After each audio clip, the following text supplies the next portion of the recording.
आज के वीडियो में हम लोग बहुत इंपॉर्टेंट टॉपिक के बारे में डिस्कशन करने वाले हैं। आपको टेबल दिखाई दे रहा होगा, केमिकल बॉन्डिंग के चैप्टर से एक है, ठीक है। अब उसमें एक बहुत इंपॉर्टेंट टॉपिक है हाइब्रिडाइजेशन और ओवरलैपिंग थ्योरी। तो इस वीडियो में हम लोग हाइब्रिडाइजेशन के बारे में बात करने वाले हैं।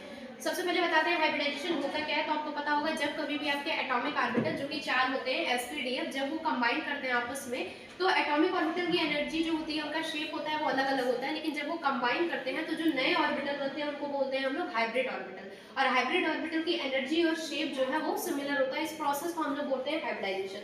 अब यहाँ पे टेबल आपके सामने दिख रहा होगा, सारे एग्जाम में यहाँ से क्वेश्चन आते ही आते हैं। इस टेबल में आपको समझना क्या होता है, आपका कोई भी एटम दिया रहता है, आपको बताना होता है कि उसकी ज्योमेट्री क्या है, उसका हाइब्रिडाइजेशन क्या है, शेप कैसा है, ठीक है। तो बेसिकली देखिए, जब कभी भी आपके ऐसे कोई होंगे जिनमें हाइब्रिड ऑर्बिटल 2 होगा, हाइब्रिड ऑर्बिटल की संख्या अगर 2 है तो हाइब्रिडाइजेशन हो जाएगा बेटा sp, और sp की ज्योमेट्री होती है लीनियर। कुछ इस तरीके का बनाते हैं, वो भी हम आपको दिखा रहे हैं। अगर लीनियर ज्योमेट्री का बॉन्ड एंगल इसका हो जाएगा 180 डिग्री।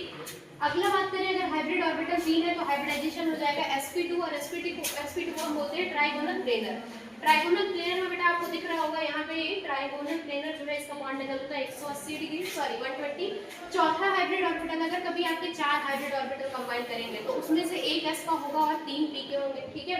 और इसको बोलते हैं हम टेट्राहाइड्रल। ये कुछ आपका इस तरीके से दिखता है, ठीक है, जिसमें जो आपके प्लेन्स हैं उसमें से कुछ अबव द होते हैं और कुछ बिलो द प्लेन होते हैं। और इसका जो बॉन्ड एंगल होता है वो होता है 109.5 भी होता है, या तो 109 डिग्री, ठीक है।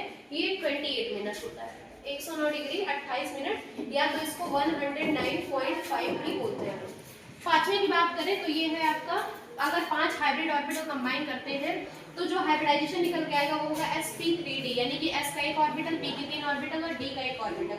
जो ज्योमेट्री होती है बेटा उसको बोलते हैं ट्राइगोनल बाइपिरामिडल, और बॉन्ड एंगल होता है 120 डिग्री ट्राइगोनल का। और ये जो पिरामिडल की तरह ऊपर और नीचे दो है, इनका जो बॉन्ड एंगल होता है 90।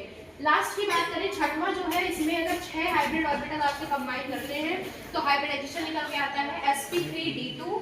शेप इसका होता है ऑक्टाहेड्रल, कुछ इस तरीके से हम इसे ड्रॉ करते हैं। और इसमें जो बॉन्ड एंगल आता है वो होता है 90 डिग्री, ठीक है। तो इस वीडियो में इतना ही, बाकी अगली वीडियो में हम बात करेंगे BSEPR की, जब लोन पेयर आते हैं तब इनका शेप और ज्योमेट्री किस तरीके से चेंज